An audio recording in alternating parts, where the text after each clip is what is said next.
It's by chance that I just bought a fuel pump for my 2000 Miata, and I get it out of the gas tank, and this is what I see. It's burned. And how that never burned up anything else, I'll never know.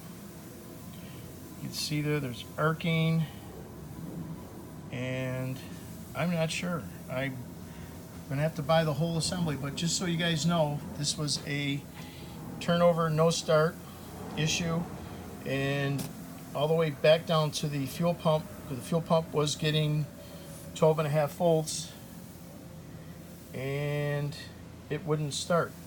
But I knew I had spark. Everything else was running because it started on starting fluid, ran for about 4 or 5 seconds, and then it would just quit. So going through all the diagnostic, and this is what I come up with. But then when I pulled this out, this is what I find. So just beware, you might run across the same problem, and I'm just letting you guys know. This is a 2000 Miata NB, and this was a turnover no start.